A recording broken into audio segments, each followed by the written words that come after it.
Hi everybody, this is Liam Martin from Running Road, and in today's video we are going to see the second Selina location that I've been staying at for the last couple days, which is Selina Playa Del Carmen. I'm currently here in their co-working space, and they've got a lot of other cool shit that we're going to check out today. So I'm really excited about doing it. I have a personal tour guide who's going to bring me through the entire process. You're not going to see me because in today's video I don't have a videographer, so I'm going to be the person behind the camera, but it's going to be awesome. The co-working space is fantastic. The best feature is 20 down, 20 up. I'll actually include it in the description down below so you can see all of the data connected to how efficiently you can work here. Let's just get into it. Emily Rodriguez, and I'm the experience manager, so I'm in charge of the overall experience here in the hotel and co-work space, and also about the programming. So we are currently in the co-work space, a remote one in a beach town in Playa del Carmen, Mexico, and we're going to show you around the location, the facilities we have in this property in Selina Playa del Carmen. So we're going to have a little tour, some details, and some information that you might want to know. What is this place all about? This is the co-working space, if I understand it correctly. You're correct. This is a co-work space. So people can come here, work, get to know other people, and also if you have a meeting, you can use the meeting room. So we have this table with 6 chairs. Also, we can add like some projector and stuff that they might need. And then we have, you can take a look. Yeah. Very cool. Includes yes. a AC unit. Critical yes. When you're in Mexico. and this hot weather, of course. And then over here we have phone booths. So whenever you have like an important call, but you don't want to like disturb people or it's like important information, you can come here and then you can use the phone booths. Cool. And then whenever you want to relax, we have these bean bags and this like chilling area. When you want to like relax a little bit, then you can chill here. And also we have this other table where it's like a face-to-face working space. So you get your chair, it's a comfy one. Then we have Netflix here. And over here we have space where you can read a little bit, distress or something, just read a book, take medicine about food, and then enjoy the local information. And last but not least, the most important, coffee lovers. We have free coffee for everyone, 24 hours, water, then our cups and everything. And also we have A+. We have lockers where, let's say you have a monthly subscription and you want to keep your bag or your computer, you don't want to go back and forth with your stuff around town, well, you have this space. So how many rooms are in this hotel? So we have around, we count it with beds, so we have more than 300 beds in 2 different type of accommodations, okay. Private and shared. And then in this hall, we have common facilities. Okay. We have the common kitchen, it's open from the morning to 10 p.m. We have a library here, let's take a look. Oh, that's cute. So give people some space free from music, from technology, and we provide them with some books where they can read a little bit in English, in German, Spanish, many languages. So yeah, this is like a disconnection area. Got it. Let's keep moving.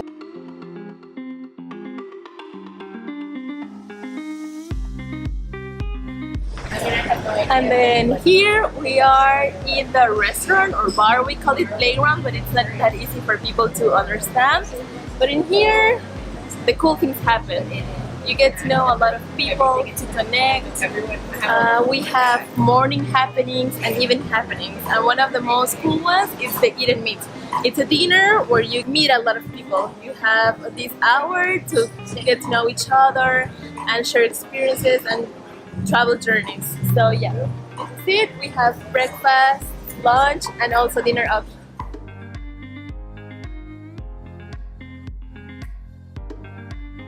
Over here we have one of my favorite parts of the whole location, the pool area. People love to come, of course, to the Caribbean to get a little bit of a tan, to chill, to relax, maybe read a book or listen to some music. And also I know 1 or 2 pool parties a week or some games like a volleyball tournament or stuff like that. So this is where all of that happens.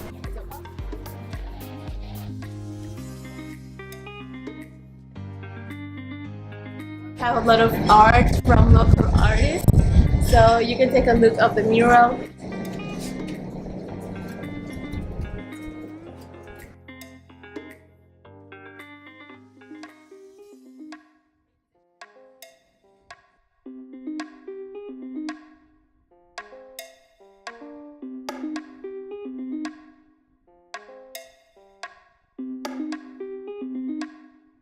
Okay, so this is one kind of accommodation. This is a dorm of 6 people. You get your own restroom, bathroom, and then the lockers again. If you want to keep your things, like you have a fan, you have AC over there. And how much do one of these cost? How much does a bed cost for one of them? Okay, so it depends on the season, but around $18–20 per night. Per night, US. US dollars. Okay. Yes.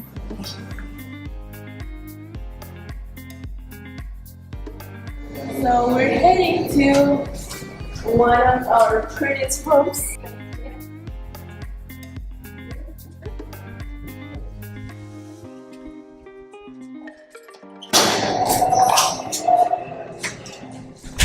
Welcome to Paradise. So this is the Lux Plus.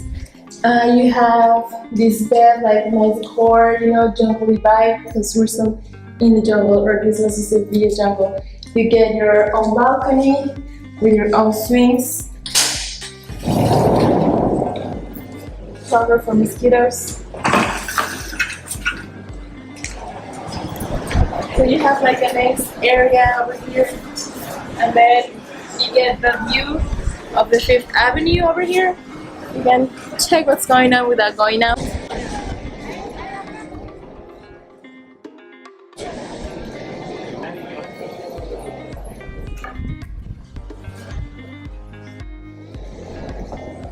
You also have this nice stuff. You get your own vinyls.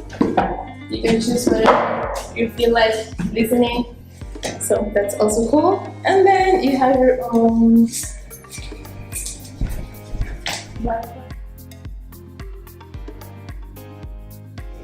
yeah, so basically people really like this place because you have a working space, a resting area, or like a room accommodation, and then you have also like this space where you can get food, where you can have like your lunch, and also you have a pool, like a pretty one. So and how much are one of these go per night on average? So it goes around $120–130 USD. Okay, per night. Yes. Got it. Yes, per night, exactly. So now we are in one of the rooftops of the location, where you can have this unbelievable view of the ocean and of the island of Cozumel just in front of us. Who are you guys, and why are you here? We are Rick and Mike Teelmans. We are Meraki Marketing, or Meraki Movement. So we're here because we live in Canada and it's cold as hell right now. And we would rather live somewhere that's warmer and cheaper and a better lifestyle altogether. And why did you settle on Playa del Carmen, or are you moving to a bunch of different locations? Yeah, well, I was here, I was like homeless as of 2017 again, just constantly moving from places. And so it was like the end of August, and I was going to Arizona for an infusion sauce training. And then I was like, well, the day I get home is the day I'm kicked out of the sublet. So I was like, I'm just gonna go to Mexico. I've never been to Mexico. Decided to Playa del Carmen, stayed at Lobo de Mar. And so then I guess in October, a few months ago, I was like, we decided on hitting Mexico City. The Mexico City's got cold and kind of boring, kind of grindy. And we were staying at a Selina there because who I met through Lobo de Mar last time, he said, you know, I'm with Selina now. And so then after 2 weeks of staying at that Selina, I was like, well, Selena's dope, but let's go to Playa because it's warmer, it's better, it's just as expensive. He'd been there, knows it's good. Yeah. And so it's kind of like a safe bet. And so then now we just came right back after Christmas right back here. So we're just gonna Just good vibes. But yeah, we will continue to go to other Salinas. Yeah, so we're going to Puerto Escondido next, and then maybe Costa Rica, Panama, Colombia. So you guys are living in the Selina and you're working in the Selina. Oh yeah. Yeah, Okay. wake up, jump in the pool, head here. Yeah, so That's you're the morning. basically the type of customer that they're looking for. The Yeah. remote worker customer. I would think so. Yeah. Yeah. Yeah. Yeah. Like, there should be an ambassador program. We could put a lot of things together for that. Right. Yeah, Okay. Cool. And how long have you guys been just working remotely, like floating around? Because you said that you got back, you were doing an Infusionsoft Yeah. thing. Had you been connected to remote working beforehand, or was it just something that you decided to say, no, I'm going to go like full on remote work? Because it sounds like you get home from an Infusionsoft conference and you just decide to go to Mexico. Or was there a preamble before that? Like, had you traveled before? Right. We did 4 months of Asia early Okay. that year. Cool. So that was kind of like the first break into it. And before that, it was, I guess we were remote with just not making enough money to be remote properly. Right. And so we had been officially unemployed as of like since the age of 23. Okay. But then just kind of living. I think self-employed is the word. yeah. Okay. Yeah. Yeah. And so then as of 2017, well, end of like 2016, we just booked a one-way to Bangkok. And yeah, it's like our 18-year-old dream was to have like online marketing clients and time and location freedom and work from like Starbucks and Apple products. And we realized like that's not a great life. You can spend 6 hours in Starbucks to feel fulfilled. Mm-hmm. No, so then it was like we really want to like work in Thailand where you see those sexy desktops, like those like KoPP and Kopangan, typical cliche desktops. And it's Yep. like, So okay, then we we just just like next year. booked a one-way ticket, and then we did 3 months in Asia. He continued Vietnam, then he made it back to Mexico. So it was more of like a homeless situation for him. I had a girlfriend I was living with, so I went home after 3 months. But And you continued on. he continued on, but now we're back. So we'll probably be doing this for 6 months before we have to head to Canada for a wedding. Then we'll do Europe. Got I it. think we've got more in Europe by then. And did you guys get an extended visa here, or what's the process for Mexico? No, I think we get 6 months, right? I think so. Canadians? I think so. So we're I think just not so. going to worry about it. Yeah, so you're going to do the 6 months and then you're going to pop back. Well, we might leave. We kinda have after, to like anyways. 2-3 months Okay. from Mexico because we're going to check other countries. But Got it. Oh, okay. Well, then if you're jumping other countries, then you're fine. Yeah, we just haven't looked at a visa because I don't think we'll need to spend more than the allotted time we get anyways. Yeah, the whole like you have to spend 6 months in Canada if you want the healthcare. And Oh, yeah. all that like residency shit, I'm not too sure about. So we're just kind of, you know. I can yeah. iron that out for you after after the video for sure, because I know that process. Oh, good. Okay. Okay, and so what? Tell me a little bit more about. Is it Mark? What's the company? We Oh, call it yeah. Meraki. So Meraki. MERAKI. We saw it on Word Porn in 2014. Okay. Yeah, It's it's a piece of your soul, yourself, your creativity into your work and what you do. So I guess Okay. it's like a Greek word mostly used in like cooking. Got it. So Okay. we thought as like marketing, helping, because we work a lot with like coaches and experts, like these people who have a service, like a transformation-based business. And so they all just like pour their heart and soul into this because I mean some people don't make good money, but just do it for the benefit of the people. Type Right. of thing. So Okay. Cool. So you're in essence, your main clients are coaches and Yeah. any other categories outside of that? well, I'd say a lot of like personal development, self-help. So anybody who helps people through a transformation, if they went through shit and they're helping other people kind of do the same. Got it. So from like fitness to nutrition to like mindset coaching to like hockey coaching. Very cool. And Usually- what do you specialize in? Is it like paid ads? Is it SEO? What's the? Yeah, up what's- until last year, it was basically any project we could get, anything that came our way. We were basically like freelancing, gunslinging. We had like one main client who was a chiropractic coach, and so we kind of felt like more employees. So then last year, then we just craved like fulfillment and certainty, and it wasn't scalable, it wasn't sustainable. They wanted to do less online marketing, so we're like, man, fuck this. So we just spent like all of 2018 grinding and trying to figure out like what is actually working out there that we can like stand behind and have certainty and fulfillment. And so after like hiring all the coaches, emptying our bank account, and just like dedicated to figuring what is online Trying marketing to create a for high ticket. step-by-step system. Yeah, And so then productize and package that. That's what 2018 has been. we realized it was like less about this like funnel for coaches. It's more about what's being said. So then we packaged up all the actual elements that are like hiding underneath of online marketing. And so we call that the tribe method because now we help people create their tribe, build a movement so they can create a lifestyle business. So Got it. it's way more like authentic and transformational, not transactional. Cool. Way more exciting. And what's the URL? That is the tribemethod.com. Tribemethod.com. Yeah, Meraki Movement's just like the whole. It's kind of the greater mission, but the vehicle is the Tribe Method. That's how we help these people. Cool. Anything you want to say as a send-off or anything like that? As a send-off. Give me a good outro. A good outro. That's the one thing we don't have. So Rodrigo, who are you and what are you doing here? I am a son of Playa del Carmen.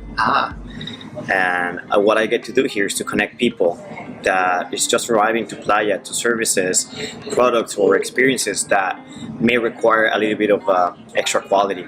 I'm trying to make sure that people gets the right thing for what they're paying, or to be redirected to things that matter without being scammed the majority of the time. So, And how do you do that for remote workers and digital nomads? it's been a challenge to try to do it on Facebook because I started a Facebook community. It was mostly for expat communities. So I did it one-on-one because at the beginning I had only 10 services to connect, but it's been growing. So at the moment I'm still working on the one-on-one, but soon we'll be opening the portal for the new groups as the digital nomads, the rest of the expats, and tourists. Got it. And if you're a digital nomad or a remote worker, other than contacting you and trying to get one of your tours to be able to figure out where you should eat and where the good co-working spaces are and all that kind of stuff, what else would you suggest that a remote worker or digital nomad does to be able to get set up in Playa del Carmen? Nowadays, Playa is packed with different information, so definitely research about which spots are hot for the digital nomads. It's a must. And I think the main interest will be the co-working spaces, which already have a fair amount of information to help you to get into where you want to go and what you want to experience. They eventually will connect you with me because I am working with a lot of them in the end. The digital nomads have a really interesting life, but it definitely requires a lot of patience. The problem with the majority of the digital nomads is they haven't made a research on what it's worth for what you're getting. And when I'm talking about this is money. You can get an Airbnb for a lot of money that we know on the other side that you should not be paying, right? And that has been affecting a lot of our market in the digital nomad, because once they get to find out, they get hit massively with this news of, oh, I'm overpaying, so my experience goes down. So I think this is one of the main things. You, as a remote worker, need to create a connection with the people that definitely will be able to give you the right information. And the co-working spaces is a must. So right now in Playa del Carmen, if you had to say, for a remote worker, where's the best place to get set up? And then what's a fair price for an Airbnb? Or let's say I'm going to stay here for an entire month. So I'm going to get a 1-month rental. What would you suggest that I do if I'm coming to Playa? Okay. First of all, you have to define Playa for the area you want to live. Mm-hmm. Okay, Playa is big, it's massive, it's no longer a small town. It's turning into a city little by little. So you have to define where you want to live and what you want to experience, because crossing the highway, there's a real Mexican life, like the families and all the environment that we have created during the past years and decades as Mexicans. If you want to live more central, you're going to be exposed to the expat community, so you will be living in a multicultural city. So first of all, you have to define what you want to go with.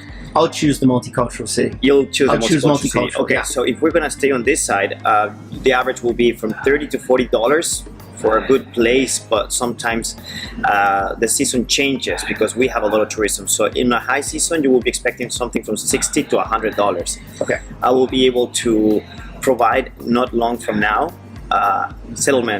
adjustment houses, we call them so far. So Right. we're going to create a listing of houses where you can just stay for a long period of time while you get to find something better without having that problem with the high rates. And how about good internet? What would be the average internet that you should really be looking for or can expect at a place? 50 megas. 50 minutes? 50 megas minimum. Okay, got it. Yeah. Yeah. And that would probably be, and also too, co-working spaces. Yes. So what kind of co-working spaces would you suggest just off the top of your head for people to kind of pass by and check out? The main ones will always be Nest, co-working space. Then we have Selina, which is very popular nowadays. Bunker. Okay, and then what about the food, which you're an expert on? Remote worker, coming, staying for a month. What's the type of food that they should really be focused on? Because I found personally that Playa seems to have very multicultural tastes in food. It's not just Mexican food here. We were at Romeo last night, and it was really nice. It was great Italian food. It is a great restaurant. And as good as I lived in Florence for 6 months, and it was as good as Being in the Florentine right place. food, which was quite rare to find that. And they also, it's not American style Italian food. It's actually Italian style Italian food, which is also even rarer. So, where should people eat when they're in Playa? Well, definitely outside of the Fifth Avenue, which is the main vein of the city, right? Stay out of Fifth Avenue. Stay away from the Fifth Avenue. You're going to have Party an amazing there. experience. Yeah. Yes, go and party there. Get the experience of socializing with your friends in that area, but definitely try to do something different. Playa is small in the central area, and you can experience the real Mexican food and the multicultural options as real food for lower cost, just 2 or 3 blocks from the Fifth Avenue. So you're not really having to adventure far away, as you already noticed. Mexico not only has a lot of foreigners that has the capacity to deliver this amazing option for you, like your experience with Roman, for example, but also remember that Mexicans are not from this area, all of them. So there's Mexicans from all kinds of cities with their own unique style to give you that experience of food. So stay away from the Fifth, walk around a couple of blocks between the Juarez Avenue and I would say to the Constituyentes, which are the main veins that cover precisely almost all Centro, right? Just adventure a little bit. It's not that hard to find new good restaurants, and you will be completely safe as well. It's a great area to be. And what's the average price that you should theoretically be paying for meals in Playa? Like tacos all the way up to something really high end. One of the interesting parts of the options in Playa is that you can, for example, when I don't eat home during the whole day, my budget is around 150 pesos for breakfast, lunch, and dinner. Okay. Because I am very used to this, right? But as someone that is arriving, I would say that the budget will be between 200 to 300, so 100 pesos per each time you get to eat. The majority of the options will include either water or something extra that doesn't allow you to spend more than you should. So tacos are basically around 15 pesos each one of them, and 4 of them will give you enough to just go over the rest of the day, right? So very basic stuff. Cool. Anything else any other questions that? Just try to look for the congregation spots. There's a lot of expats, there's a lot of digital nomads that wants to connect, and I have the intention to redirect the people to the right places. We have meetups for people so they can connect and experience something else. So definitely try to get away from the Fifth Avenue every now and then and go to the local places that are making these new dynamics for people. There's plenty of options for the digital nomads and the expats to experience this. Wait for what we're creating for the digital nomads, the expats, and the tourists inside of the Mexpat Club. Good things are going to be coming. We're going to try to help people to adjust faster and with a lot of benefits. So just wait for something amazing.